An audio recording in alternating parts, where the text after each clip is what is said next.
וידבר אדוני אל משה. Mes chers amis, nouveau livre, nouveau sujet. Nous débutons cette semaine la lecture du Sefer de Bamidbar, également appelé Livre des Comptes. Et effectivement, dans le livre de Bamidbar, il est question du recensement du peuple d'Israël. Un recensement qui se fait à deux vitesses, puisque nous avons d'un côté l'ensemble des tribus qui est recensé à partir de l'âge de 20 ans.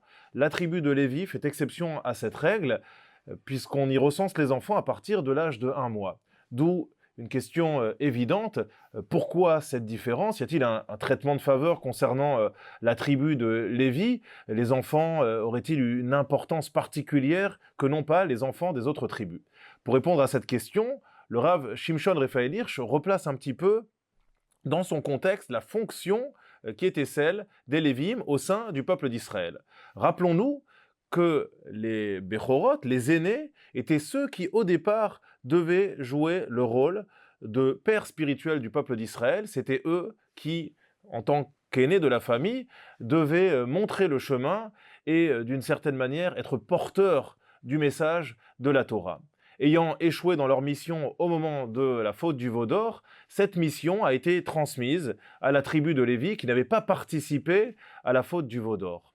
Or, et c'est ce que la Torah a voulu nous dire en recensant les enfants de Lévi à partir de l'âge d'1 mois, cette mission est une mission qui se prépare. C'est une mission à laquelle on ne peut pas se confronter du jour au lendemain. C'est une mission qui demande d'intégrer certaines valeurs. Ces valeurs, eh bien, nous devons de les intégrer dès le plus jeune âge. Nous devons, dès la naissance, de pouvoir s'en imprégner au contact des parents. Certes, il y a sans doute un enseignement qui est donné par les maîtres, et il y a ce que l'on va être capable d'apprendre à l'école, il y a ce que l'on va être capable d'apprendre par la rencontre avec les maîtres, mais les valeurs que nous pouvons recevoir à la maison sont des valeurs fondamentales, ce sont des valeurs qui vont permettre à l'enfant de pouvoir s'épanouir, de pouvoir se construire. Or, dans une société où justement on a un petit peu tendance à bafouer ces valeurs, et à mettre plus l'accent sur la notion de choix, plus que sur celle de la transmission, eh bien je crois qu'il est fondamental, au travers de notre paracha,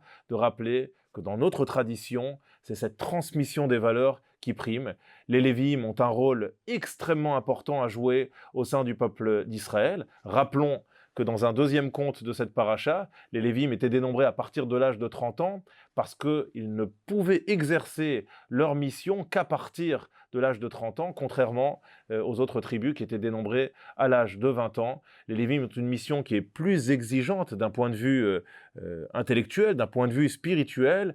C'est une mission qui exige plus de maturité et donc une préparation qui est d'autant plus importante, d'où le fait qu'ils étaient recensés à partir de l'âge d'1 mois. Shabbat Shalom.